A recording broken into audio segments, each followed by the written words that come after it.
Merci Madame la Présidente. Est-ce que le micro fonctionne, Monsieur Buchet? Oui, voilà.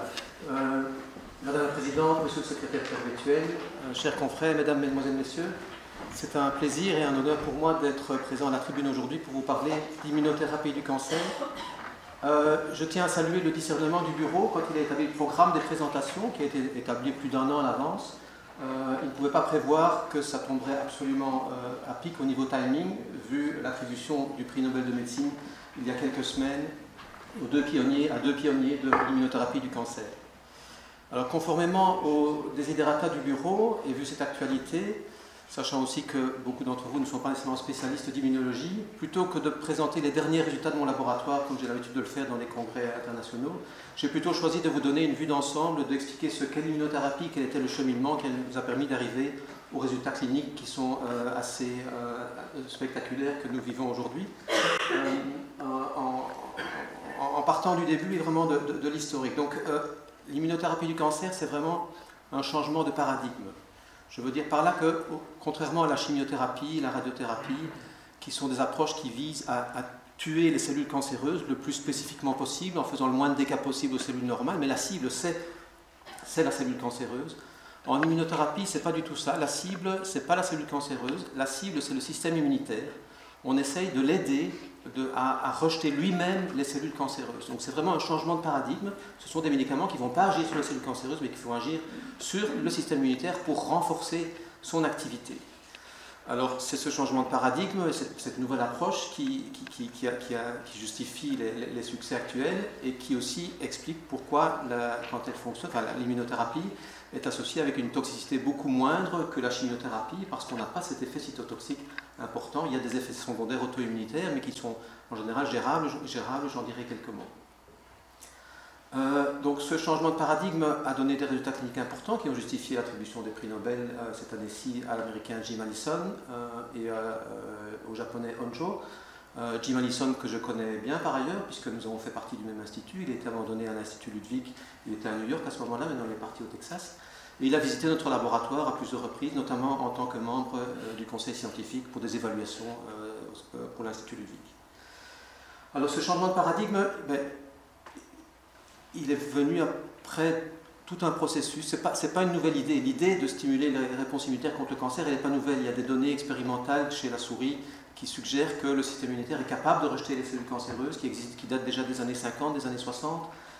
Mais en même temps, la communauté scientifique avait du mal à se convaincre de l'existence réelle d'antigènes tumoraux, pour une raison bien simple. C'est que, comme vous le savez, le système immunitaire, il est prévu, il est contrôlé, il est designé pour s'attaquer avec férocité à tout ce qui est extérieur à l'organisme, des bactéries, des pathogènes, des greffes d'organes, mais il est en même temps très contrôlé pour éviter de s'attaquer à nos propres tissus, à nos propres cellules, pour éviter ce que Paul Ehrlich avait appelé horror autotoxicus. Si le système immunitaire se rejetait contre nos propres tissus, ça ferait énormément de dégâts parce que le système immunitaire est très puissant.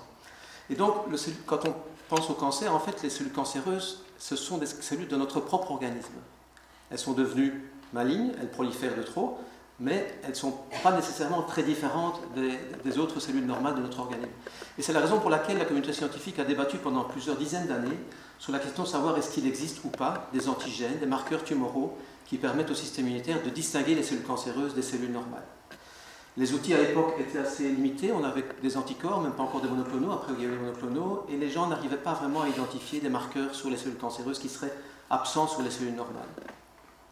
Et puis, dans le courant des années 70, on a commencé à se rendre compte que les effecteurs des rejets immunitaires, que ce soit dans le rejet de greffe ou bien dans les modèles animaux dans les rejets de tumeurs, ce n'étaient pas les anticorps, mais c'était plutôt cette sorte de globules blancs qu'on appelle les lymphocytes T, plus particulièrement les lymphocytes T, CD8, qui ont la capacité de tuer une cellule quand ils la reconnaissent, de tuer une cellule cible. Et avec l'avènement du clonage des cytokines, et notamment de l'interleukine 2 dans les années 80, il a été possible d'isoler ces cellules, ces lymphocytes T, de les cultiver, de les maintenir en culture au laboratoire et de tester de manière très précise leur activité vis-à-vis de cellules cancéreuses ou de cellules normales. Vous voyez ici le genre d'observation qu'on peut obtenir. Ici, ça c'est un lymphocyte T qui se trouve en face d'une cellule cancéreuse. Il va le reconnaître et dès qu'il la reconnaît, il va induire sa mort très rapide. Vous la voyez ici, elle éclate, elle meurt par apoptose, injection de produits pro-apoptotiques dans la cellule par le lymphocyte, et ça va très vite. Et c'est très spécifique. Une fois qu'on a pu cultiver ces lymphocytes au laboratoire, on peut vraiment vérifier qu'ils ne tuent que les cellules cancéreuses, ils ne tuent pas les cellules normales. Donc la question devenait, qu'est-ce qui est présent, quels sont les marqueurs présents sur ces cellules cancéreuses qui permettent aux lymphocytes de la reconnaître et qui sont absents sur les cellules normales. Et c'est une question qui a également intrigué la communauté scientifique pendant de très longues années, jusqu'à ce qu'une équipe belge, de l'équipe de mon maître Thierry Baum, avec mon collègue Pierre Nadeau-Bruggen, en 1991, pour la première fois, ont réussi à identifier au niveau moléculaire l'antigène, le marqueur reconnu par ce type de lymphocyte chez l'homme, après avoir d'abord montré ça chez la souris. En 1991, chez l'homme, on a cloné pour la première fois un antigène reconnu par des lymphocytes cytolytiques qu'on a appelé MAGE pour mélanoma antigène. Et ça a été vraiment le début d'une nouvelle ère dans l'immunothérapie. Les gens ont été absolument convaincus qu'il existait des antigènes tumoraux sur les tumeurs et qu'on pouvait donc croire au potentiel de l'immunothérapie.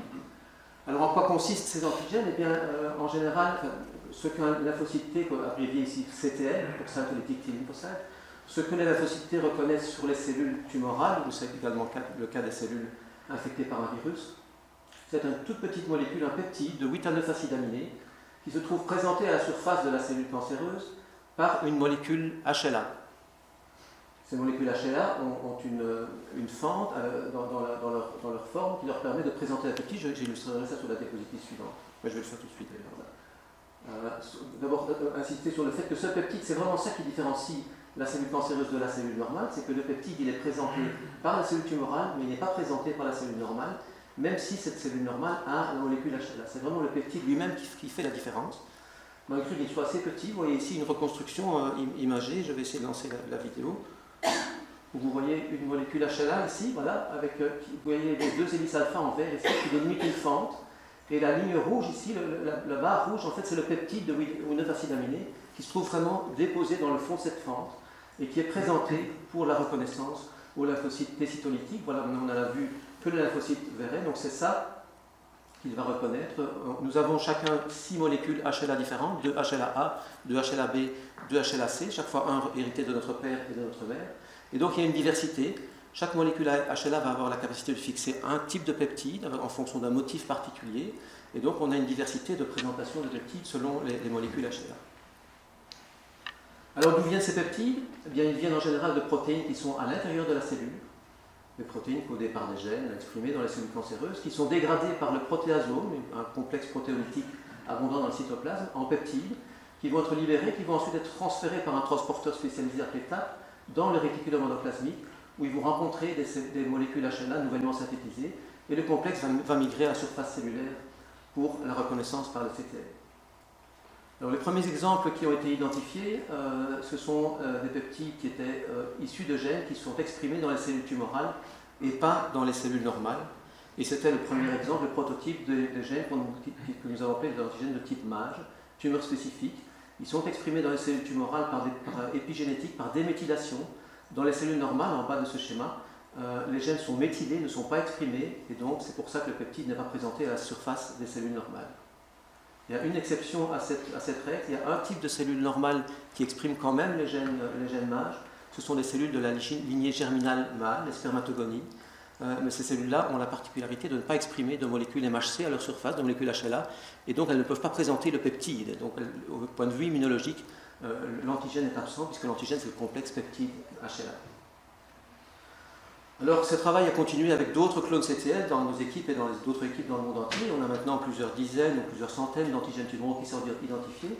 Un deuxième groupe important d'antigènes tumeurs spécifiques, oui, avant de parler de... Pardon, excusez-moi, ici, pour vous illustrer comment ça se présente, une protéine MAGE à 300 acides aminés à peu près. Et donc, vous voyez ici en bleu différents peptides qui sont présentés, l'un par HLA-B52, par HLA-24 et ainsi de suite. Je vous ai dit qu'il y avait un polymorphisme dans la présentation de ces peptides. Et ces peptides sont donc issus de la dégradation par le protéasome, qui donc est cette espèce de cylindre qu'on retrouve dans nos cellules, qui dégrade les protéines. Les protéines sont dépliées, rentrent dans ce cylindre, et à l'intérieur, elles sont coupées en petits morceaux. Et nous avons passé pas mal de temps dans mon laboratoire à étudier in vitro le fonctionnement de ce protéasome. Et cela nous a amené à faire une découverte assez intéressante, c'est que nous avons trouvé qu'il existait certains peptides qui étaient particuliers, en ce sens qu'ils étaient épicés, splicés en anglais. C'est-à-dire que c'était des peptides qui étaient, au lieu d'être formés d'un fragment de 9 acides aminés qui sont contigus dans la protéine parentale, eh bien, ils sont formés de deux fragments qui sont discontinus dans la protéine de départ, et qui se retrouvent associés l'un à l'autre par un processus d'épissage. Nous avons passé du temps à montrer que ce processus d'épissage se passait dans le protasome lui-même par une réaction de transpeptidation. Je dois dire que cette période a été une période assez amusante dans ma carrière scientifique de décortiquer ce mécanisme biochimique. Revenons aux antigènes. Donc, à côté de ces antigènes de type MAGE, une autre grande catégorie d'antigènes qui devient de plus en plus importante aujourd'hui, ce sont des antigènes qui sont causés par des mutations. Il s'agit de peptides issus de gènes qui sont exprimés dans toutes les cellules normales et tumorales, mais dans les cellules tumorales, il y a une mutation qui change un acide aminé et qui fait en sorte qu'il y a un peptide ici qui devrait être présenté sous la dia mais qui n'y est pas, qui est présenté par les cellules tumorales et qui forcément est absent sur les cellules normales puisqu'il n'y a pas la mutation dans les cellules normales. Et le premier exemple d'antigènes mutés, ces peptides sont devenus très importants et à la mode parce qu'ils semblent être les cibles les plus importantes de la réponse en immunothérapie au checkpoint inhibitor. Je reviendrai là-dessus plus tard. On les a rebaptisés néoépitopes actuellement dans la littérature, mais le premier exemple d'antigène d'un néoépitope identifié chez l'homme était dû à mon collègue Pierre Couly, notre futur président, qui a identifié un de ces peptides sur un mélanome. Ces peptides sont intéressants et je vous disais qu'ils sont la cible principale du rejet de la réponse immunitaire en immunothérapie. Et en effet, ici, vous voyez la fréquence de mutation dans les différents types de tumeurs, la fréquence de mutation dans l'ADN des cellules cancéreuses. Et vous voyez qu'il y a certains types de cancers, le cancer du poumon, le mélanome, qui sont caractérisés par une fréquence de mutation beaucoup plus élevée que dans les autres types de cancers. Et ce n'est pas par hasard, et ça explique pourquoi ce sont ce type de cancers-là qui ont été les premiers à montrer des belles réponses à l'immunothérapie. Le cancer du côlon, lui, est particulier, puisque dans le cancer du côlon, on distingue le cancer du côlon avec instabilité de microsatellites qui ont beaucoup de mutations, et le cancer du côlon avec cette absence d'instabilité de microsatellites où il y a très peu de mutations. Et bien là aussi, on a montré que ce groupe-là de cancer du côlon répond très bien à l'immunothérapie, et celui-là n'y répond pas en raison de la fréquence des mutations et donc la fréquence de ces antigènes mutés de ces néoépitopes. À côté de ça, pour mémoire, il y a certains peptides qui sont issus de protéines virales pour les cancers qui sont causés par des virus, comme l'HPV pour le cancer du col, par exemple. Alors, il y a une série d'antigènes qui ne sont pas vraiment spécifiques aux tumeurs, des antigènes de différenciation dans le mélanome notamment, ou des antigènes surexprimés, dont le rôle dans les réponses antitumorales est moins établi et qui pourraient donner des réponses auto-immunitaires importantes si la réponse était ciblée sur ces antigènes.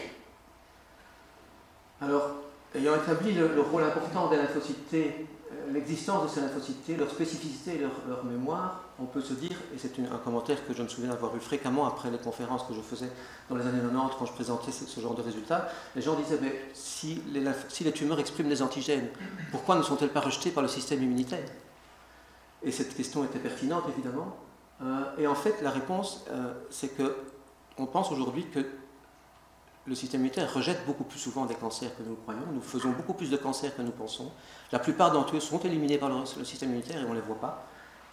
Et quand un cancer se développe, c'est qu'il y a déjà eu un dysfonctionnement du système, c'est que le système immunitaire, les lymphocytes se sont ralentis, se sont fatigués, ont mis en place des systèmes de contrôle, de frein pour ralentir leur activité, ce qui est un processus physiologique, je vais y venir tout de suite, ou que les cellules cancers ont trouvé le moyen de se cacher. Et donc, la question devenait qu'est-ce qu'il faut faire pour renforcer leur activité puisqu'ils ne sont plus assez actifs chez les patients cancéreux.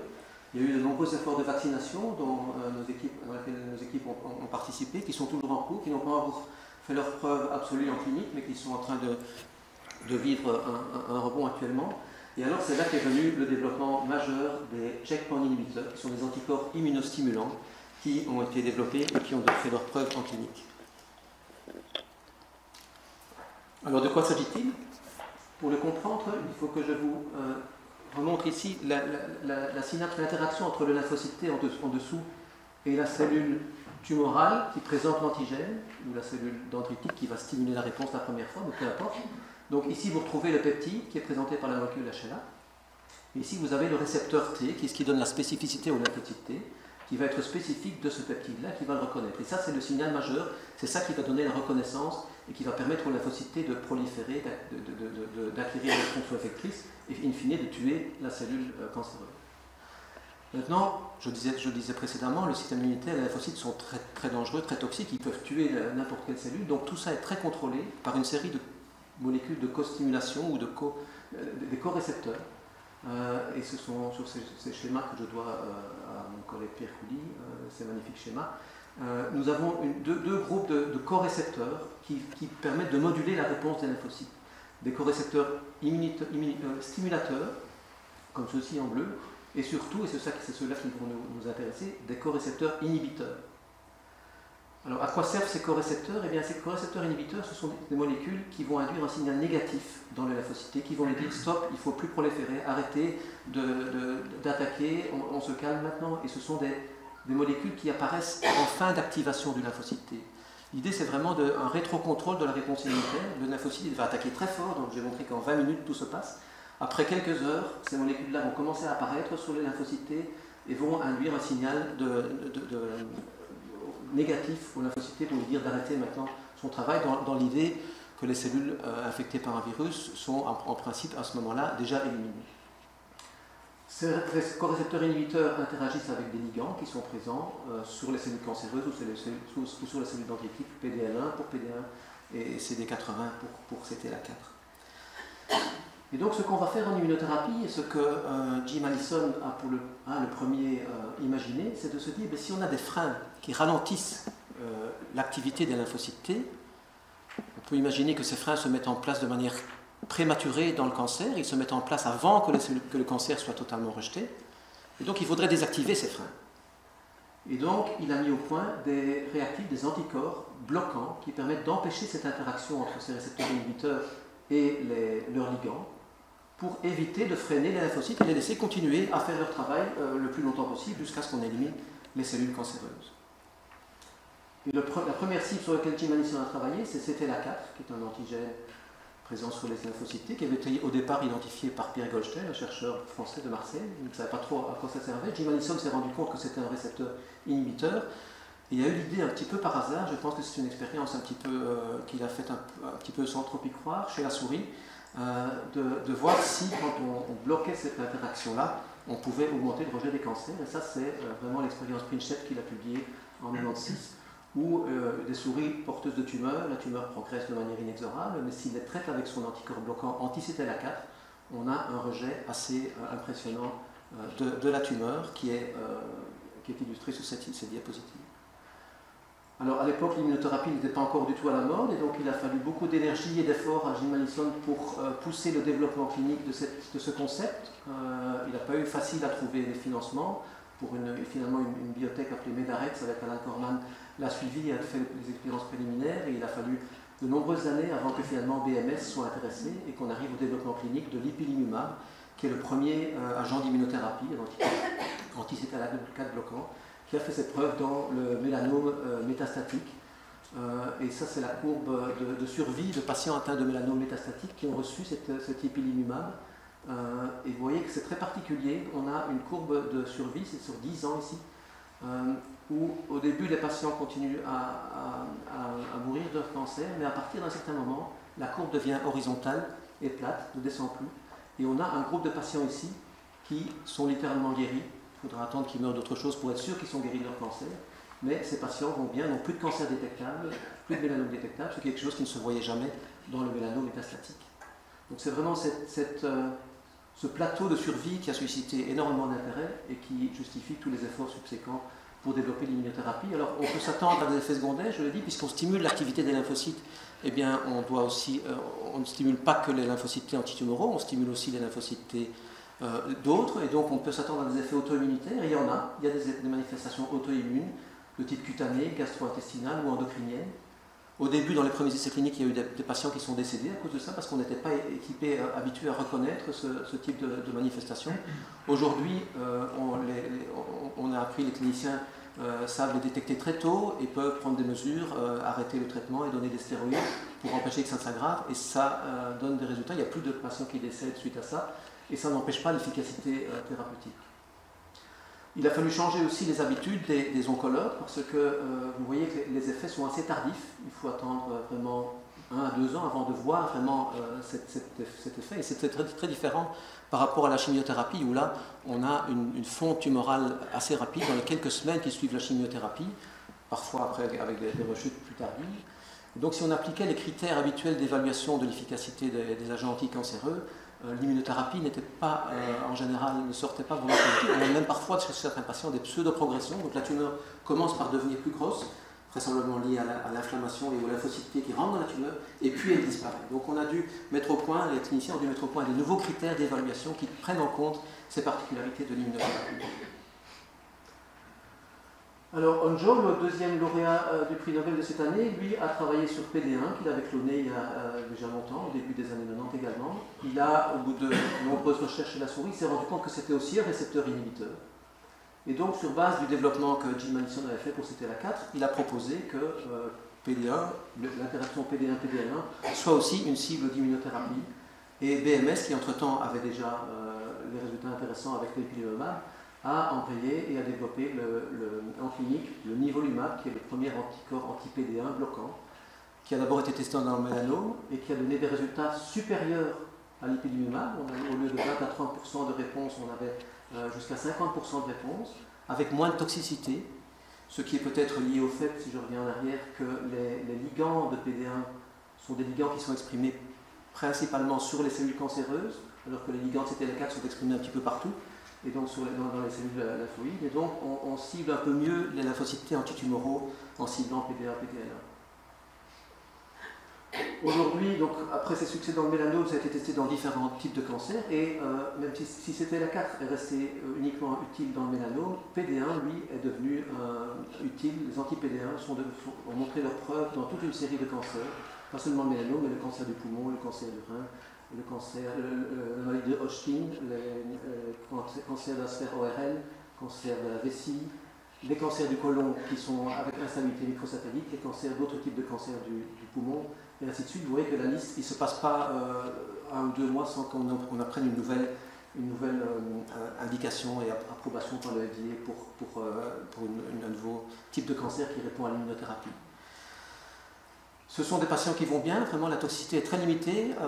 J'ai eu la chance de connaître certains patients dans mes proches qui en ont bénéficié. Je parlais avec Étienne Paris ce matin qui faisait une réflexion de patients qui avaient vraiment des maladies métastatiques, un poumon entièrement envahi et qui aujourd'hui sont considérés comme guéris. C'est quelque chose qui ne se voyait pas précédemment et ça justifie entièrement l'attribution du prix Nobel aux deux lauréats, Jim Manison et Onjo.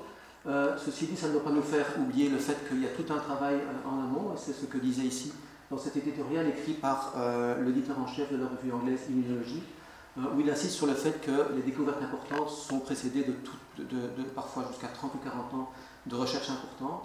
Et donc ici je le mets en plus grand et je cite: It has actually been nearly 40 years since the Herculean brute force expression cloning and transfection studies by Thierry Bohn and colleagues identified the first T-cell recognized tumor antigen, MH1, a melanoma antigen, setting the scene for modern tumor immunology.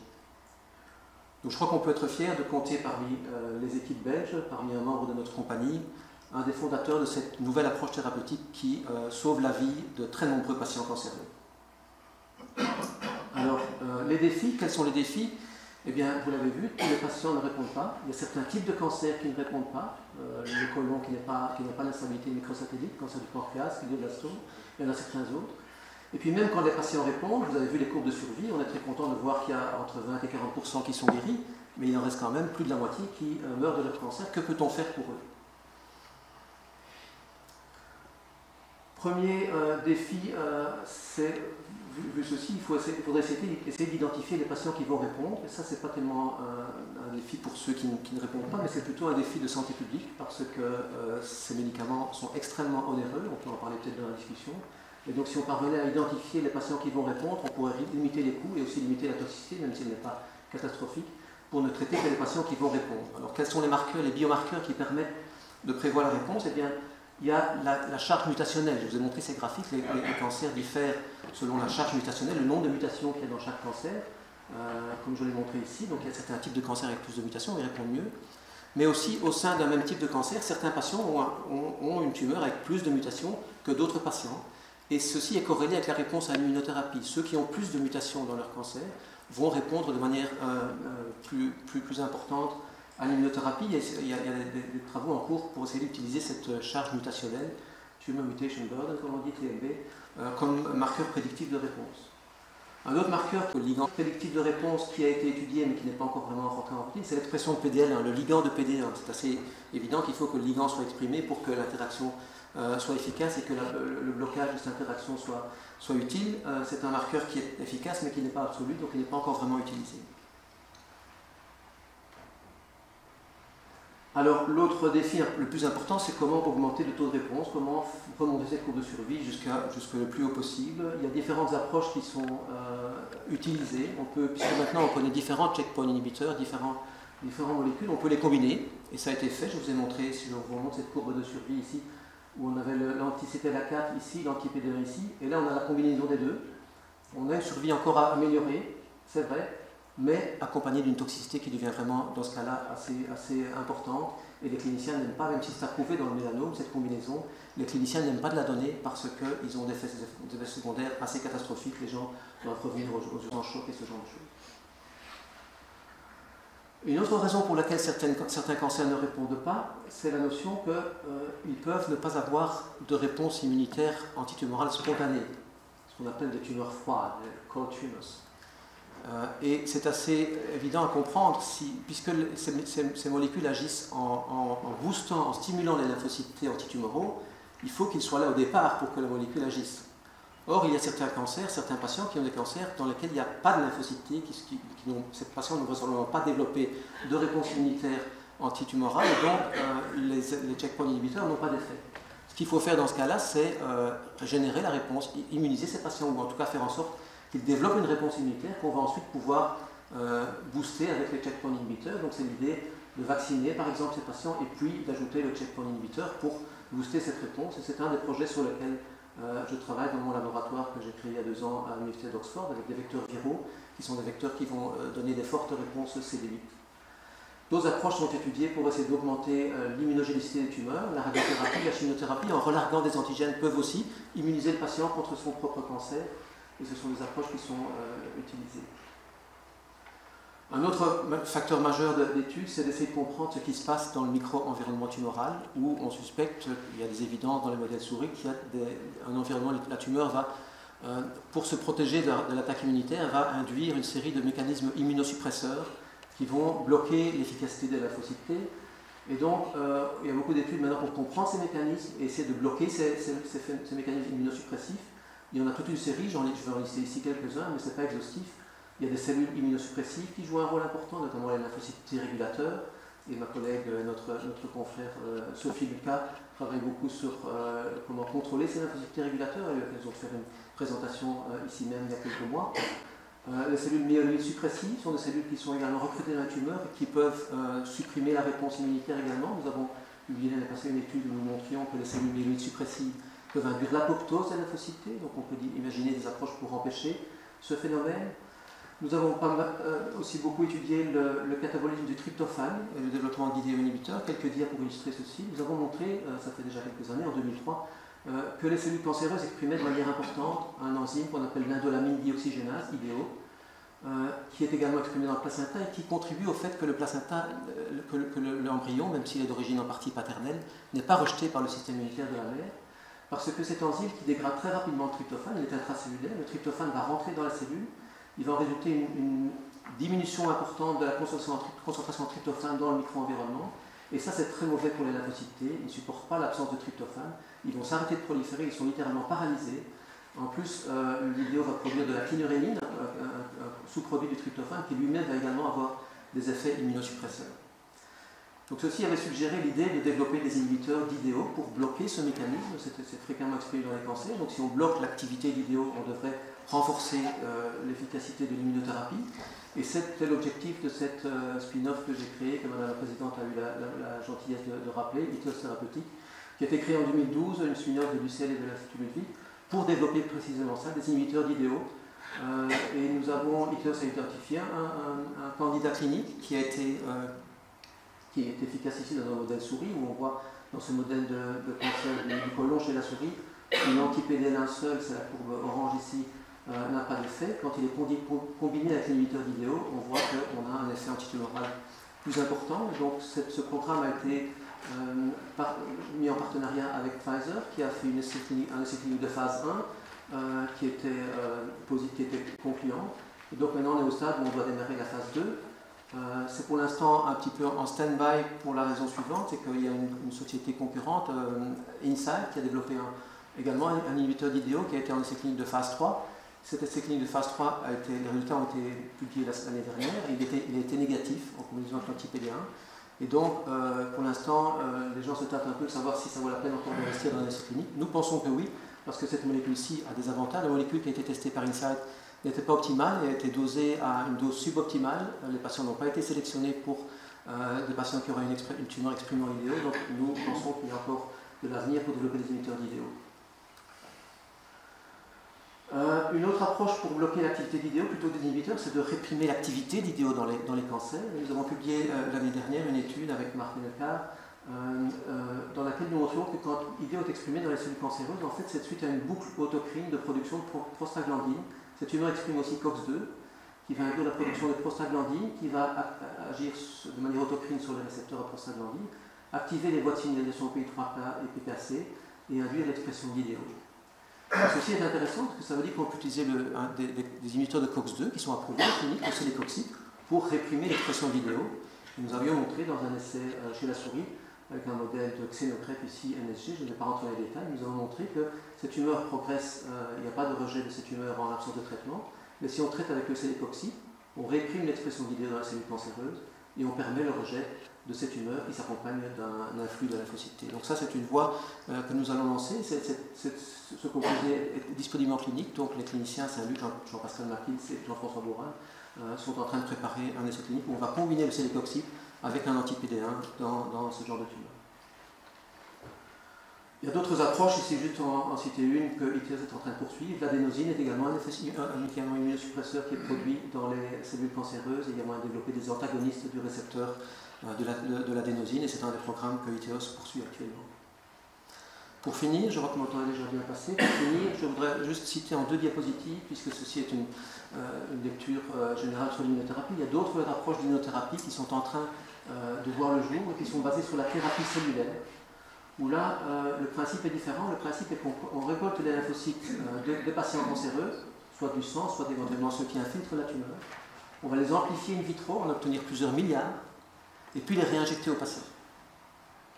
Alors on peut faire ça avec les lymphocytes qui infiltraient la tumeur et les amplifier. C'est quelque chose qui se développe aux États-Unis, mais qui n'est pas encore vraiment d'application clinique, en routine. Éventuellement, pour augmenter la spécificité de ces lymphocytes T, on peut, avant de les réinjecter, on peut les transduire, faire rentrer un récepteur T d'une affinité bien précise, dont on sait qu'il reconnaît un antigène spécifique du cancer de ce patient-là. C'est une autre approche, des T transduits par le récepteur T, qui n'est pas encore approuvée non plus en clinique, parce qu'elle est un peu complexe. Par contre, ce qui est déjà approuvé en clinique, c'est ce qu'on appelle les CAR T-cells. Vous avez peut-être entendu parler dans les leucémies B et dans les lymphomes B. Le leucémie B de l'enfant et le lymphome B de l'adulte, c'est approuvé maintenant. Et donc là, le principe est un peu différent. Ce sont des antigènes, des récepteurs chimériques, chimeric antigen receptor, CAR T-cells. Pourquoi chimériques? Parce qu'en fait, ici, c'est le schéma de droite, ce qu'on a fait sur ces lymphocytes, c'est les cellules tumorales. Ils sont chimériques parce que la partie variable du récepteur, en fait, a été prise sur un anticorps produit par un lymphocyte B et a été, par des méthodes de biologie moléculaire, accrochée à le module de signalisation qui est normalement celui du récepteur T. Ici, vous reconnaissez le récepteur T.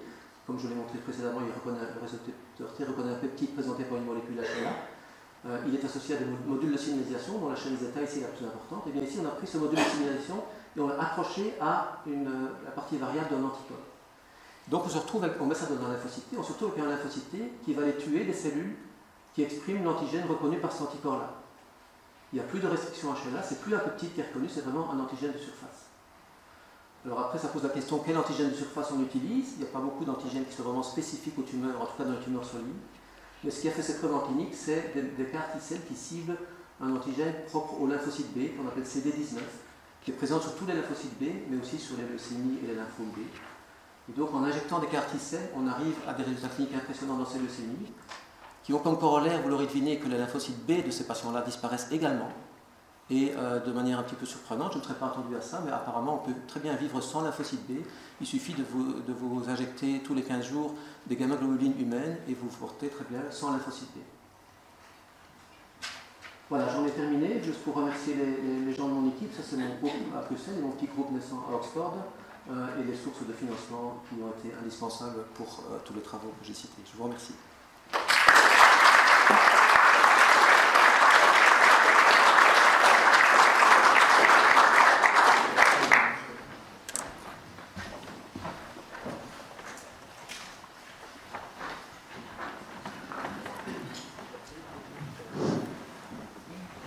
Je remercie très sincèrement de votre exposé, particulièrement passionnant, et très didactique, très compréhensible et très enthousiasmant.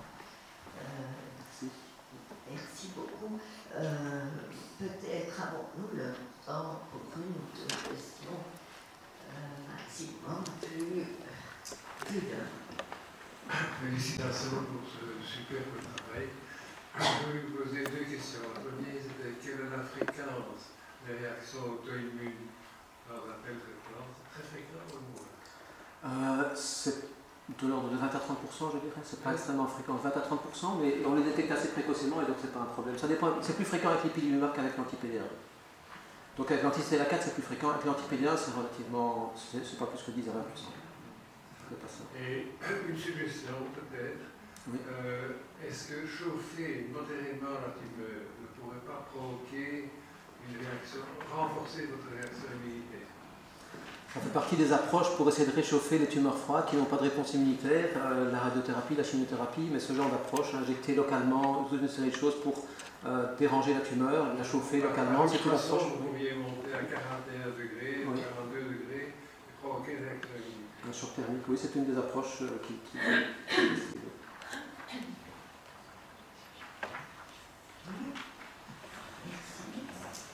Excellente présentation, comme vous l'avez souligné. J'avais une question. Qu'en est-il des voies d'activation du système immunitaire? Vous avez tout parlé de ça. Les corécepteurs à gauche, les corécepteurs actifs. Voilà. Alors, j'en ai pas parlé parce qu'il n'y a encore rien qui est approuvé en clinique, mais il y a pas mal d'efforts de développer des anticorps activateurs pour co-stimuler la lymphocyte T. Il y a certains résultats intéressants avec certaines d'entre eux, mais ce n'est pas encore jusqu'à présent aussi efficace que les récepteurs inhibiteurs.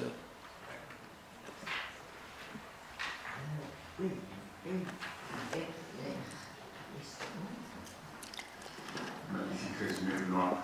Tu as parlé du contrôle épigénétique de l'expression des mages. Est-ce que tu peux nous en dire plus, notamment en relation avec l'influence environnementale sur l'émergence de certains cancers ou de réponse?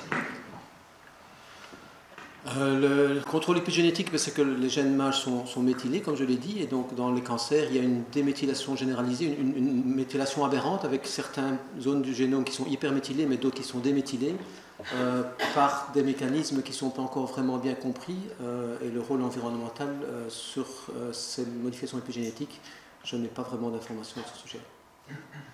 Merci beaucoup. Encore une fois, je pense qu'on doit remercier M.